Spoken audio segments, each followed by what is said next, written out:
shembull, qoftë Renzi, qoftë kancelari gjerman u habitën një çik kur morën vesh që kishte 4 fitore njëra mbas tjetrës.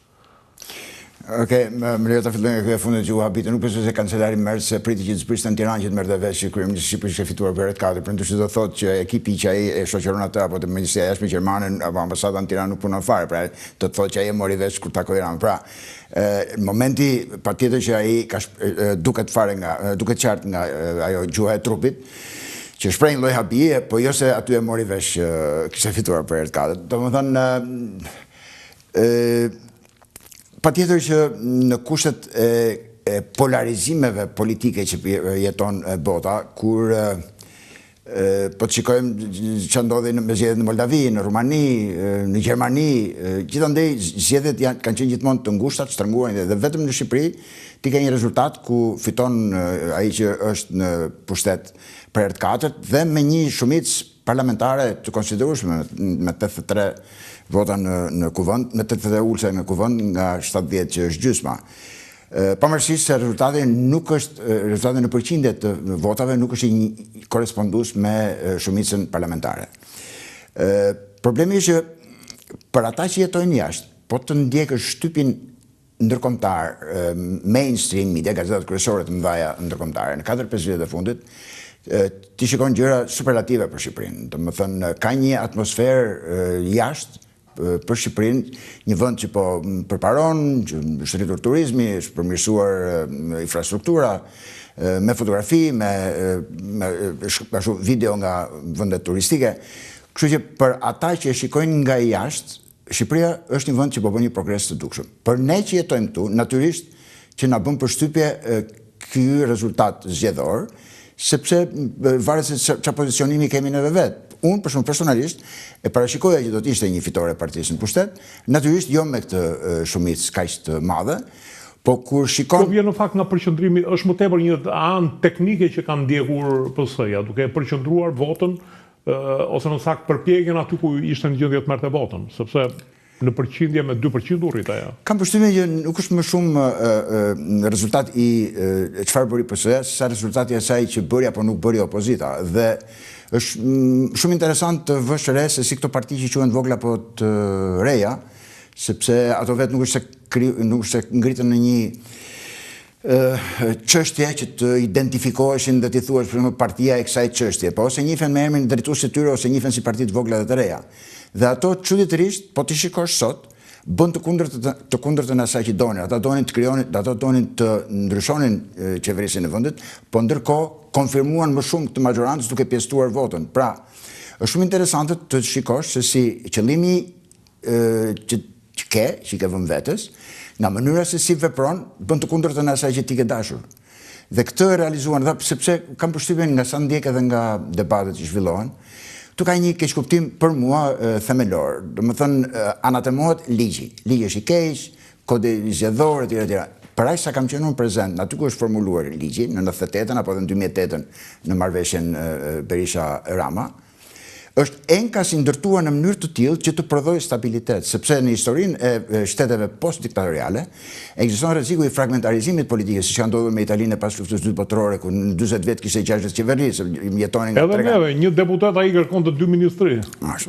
Dhe sidomos në kohën ajo që në 2008-ën nuk krijoi asnjë lloj reagimi negativ nga Bashkia Ndërkombëtare kur Berisha dhe Rama u morën vesh për këtë sistem zgjedhor. Ishte pikërisht sepse nga 97 deri në 2005, nëse shikojmë Partinë Socialiste se çfarë hoqi ato kohë, një herë Majko, pastaj Meta, pastaj Nano, pastaj Majko, pastaj Meta, pastaj Nano prapë, edhe ato historitë e KPD-s atëshme që kryeministri ishte, si thua, derivat, variant i humoreve të KPD-s apo të Komitetit Drejtues të Partisë Socialiste. Dhe pikërisht për të shmangur që to është krijuar ky sistem zgjedhor, ku po të vësh re me vëmendje dhe tepricat që mbeten, ato 0,5%, 1%, 1.5%, që nuk arrin të krijojnë atë që duhet për të hyrë, i shkojnë partisë më të madhe që ka fituar më shumë, pikërisht për të konsoliduar atë stabilitetin politik.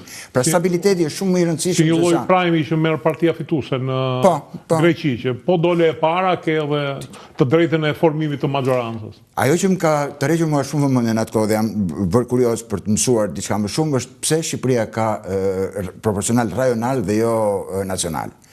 Pikërisht në funksion të stabilitetit, sepse vendet që janë me, të themi, probleme etnike, fetare, dasi fetare, apo ku duhen etnike kryesisht, përdorin sistemin rajonal. Të tjerët e kanë unik. Tek ne është pikërisht rajonal në mënyrë që ato vota që janë të coptuara këtu e atje të mos arrin të krijojnë një fragmentarizim të skenës politike. Problemi tash vjen tek unë që duhet merrem me politikë. Do hyt për të luajtur futboll dhe të kap topin me dorë dhe bëj gol me dorë dhe më thonë, "Ej, ti po deshe me luajtur handball." Ke fushën tjetër, ky është futboll dhe kjo në Shqipëri. Ky është sistemi politik që kemi adoptuar neve. Pra nëse do fitosh me këtë sistem. Nuk mund të thuash që unë kam marrë 100.000 vota dhe më duhen 10 deputet pse Partia Socialiste ka marrë me aq, kurse unë e kam marrë me kaq. Ke shumë të drejtë, parimisht, po ama kështu është sistemi dhe ti ke hyrë në këtë lojë duke e ditur se si është sistemi. Pra nuk mund të pretendosh që me të njëjtin sistem ti ta rifitosh. Ky është avantazhi pastaj që krijon kryeministri në mënyrën se si e shfrytëzon këtë lloj sistemi për interesat e veta të partisë vet, të grupit që ai kryeson për të qëndruar në pushtet. Kështu që jashtë vërtet mund të bëj përshtypje mandati 4, po kur hyn në hollësira, aq më tepër le të themi të parë një herë që atyre që janë jashtë nuk i intereson fare se çfarë ndodh në Shqipëri në kuptimin e hollësirave të brendshme. 83-71. Atyre i intereson stabiliteti, i intereson kontributi i Shqipërisë për sigurinë. Madje njëri këtu ishte shprehur, jeni pol stabilitetin në Ballkan. Absolutisht, domethënë le të kujtojmë që në 92-shin ndeshim një operacion Pelikan që të na jep të sillte bukën nëpër lagje që të ushqeheshin, po ashtu edhe në 97-ën shpërndaheshin ndihmat me forca ushtarake italiane apo ndërkombëtare. E kështu me radhë. Sot, domethënë, është pak krahasueshme situata që jeton Shqipëria dhe progresi që ka arritur në këto 20 vite.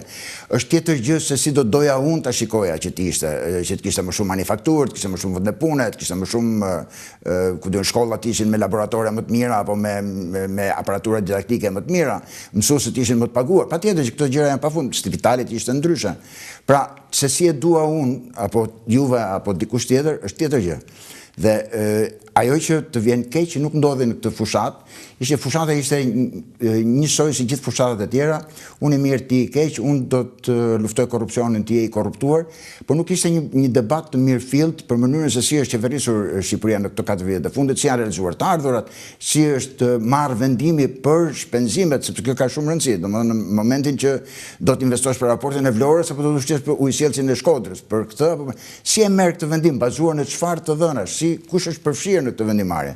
Dhe këto do ishin me shumë interes për mua për të ardhmen, në momentin që flasim për një buxhet 8 miliard euro për këtë vit, dhe të shpenzosh 8 miliard euro, nuk janë pak, domethënë natyrisht nuk janë asgjë në krahasim me shumë shtete tjera, por për shtetin tonë nuk janë pak. Dhe vitin tjetër mund të jenë edhe 12 miliard, se sido një lloj rritje ekonomike realizohet çdo vit.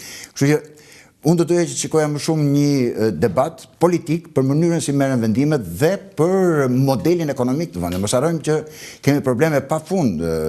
Ekonomia informale për shembull është një problem, ose të themi siguria rrugore. Nuk e di, mua më bën shumë përshtypje monitorimi i organeve ligjzbatuese. Domethënë, nëse del një produkt i skaduar në treg dhe duhet të jetë përgjegjëse akuja, apo tash më duket se kanë hequr, kanë bërë një institucion tjetër për kontrollin e ushqimit. Problemi është kush e kontrollon dhe monitoron akun, pra do të kesh një sistem që mos mendoj askush që është i plotfuqishëm dhe mund të bëjë çfarë do, por gjithmonë të ketë një ndjenjë ndroje se dikush po e kontrollon. Dhe ai që ushtron kontrollin suprem është parlamenti, është sovrani. Pra nëse nuk funksionojnë mirë komisionet e veçanta që janë në parlament për të kontrolluar për shembull politikën e jashtme apo politikën ekonomike e kështu me radhë, atëherë patjetër nuk do të funksionojnë gjërat. Kështu në radhë parë duhet të funksionojë mirë parlamenti. Ka një diçka, Fodor, po bëj një ndërhyrje parë nga pikpamja profesionale, në qoftë se ti dorish t'ju flasësh një orë atyre që kemë mbledhur aty, t'ju flasësh pikërisht për këtë që ka nevojë, këtë zakonisht e ka qef një stres që merr vesh për kësaj pune. Ndërsa po ju fole atyre, po i mbajte gjatë, taksa ndej taksa ndej njërin tjetër, më pas çfarë kohë që ne ikim të rrinë më aty. Di pse e them këtë, sepse në qoftë se vutëre gjatë fushatës, ju shua njëri Berishës dhe i kërkore, më ka lindur Kalamoni në Greqi, nipi në Greqi, si t'ja bëj që ta regjistrojnë në Shqipëri. Dikush tjetër i kërkoj që e premtja të bëj ditë falje, se muslimanët nuk e kanë këtë drejtë. Pra të gjitha këto krijojnë një lloj lodhjet e atyre dhe ndoshta jo më kot Rama e ka kapur këtë dhe godet pikërisht e batutat e po, jam dakord që duhet kishte një debat të tillë në fakt nga njerëzit që varen nga financat. Unë e bëra këtë me Anila Denajn, që ka qenë ministra financës dhe pastaj bujqësisht, ajo i shpjegoi të gjithë. Po kam frikë se ai emision nuk është se ka qenë shumë interesant për fshatarët. Gjithsesi, në një vend normal, jam dakord me ju, duhet ishte ulur përfaqësuesi pozitës dhe opozitës për financën, e të flisin. Është problemi i madh i gjuhës së drujt këtu, ambasador, do të thënë fusin kasetën, shteti drogës, i vrasjeve, i krimit, banditët, njërin tjetrin, aty nuk bisedon. Jo, vetëm 2 minuta pa zgjatur shumë këtë lloj teme. Problemi që ndeshet është që prej shumë vitesh, në rrezik që nga 92 ose edhe më përpara, pozicioni i të bërit politik është parë më shumë si menaxher që zgjidh problemet e popullit se sa një person që bën politika. Dhe po të shikosh, gjithë deputetët shpërndahen nëpër zona, edhe gjatë kohës janë në pushtet, shpërndahen nëpër zona që të zgjidhin hallat e popullit. Pra ke një lloj mënyre të vepruar si në kohën e komunizmit, ku Masoviku i partisë zbriste në bazë dhe bisedonte gjumë me popullin dhe merrte problemet e popullit dhe ja sillte partia si partia t'ia zgjidhte. Nuk ka një grupim që njerëzish që janë në parlament apo partia apo grupet e interesit, biznesi, sindikatat, të cilat bisedojnë dhe shikojnë çfarë politike shkon dhe çfarë politike nuk shkon. Domethënë, pse TVSH-ja për X produkt duhet jetë 6% apo 7%, pse për turizmin duhet jetë 8% apo me radhë. Pra, shikon që ka aplikuar këtë taksë dhe çfarë rezultate ke marrë, pastaj e përmirëson, pra më shumë merresh me politika dhe të qeverisjes se sa me menaxhim. Dhe duke qenë se për 30 vite me radhë, politikanët shqiptarë marrë më shumë me menaxhim, vim ke kjo që ai edhe Berishën apo edhe Ramën e shikon si menaxheri, thotë pse s'm ka dalë mua hipoteka, pse s'm ka dalë regjistri, sepse dhe këtyre ju intereson më shumë që të merren me këto gjëra se janë më të thjeshta. Po vetë këta e kanë ushqyer dhe kultivuar votuesin në këtë nivel komunikimi politik. Dhe në komunikimin politik prandaj është shumë e drejtë, shumë e saktë ajo që thatë juve që është shumë e vështirë të krijosh tash pikë kontakti me elektoratin për çështje që kanë të bëjnë me politikën dhe jo me menaxhimin. Kështu që për isë vërtet ajo që mendoj unë, vetëm njeri që merret me politikën në Shqipëri është Edi Rama, që me të vetën ka një karakter që her mas here bën edhe të themi një nisje politike për probleme ndryshme. Të gjithë të tjerët janë në pozicionin e menaxherit, të gjithë e trajtojnë politikën si menaxher.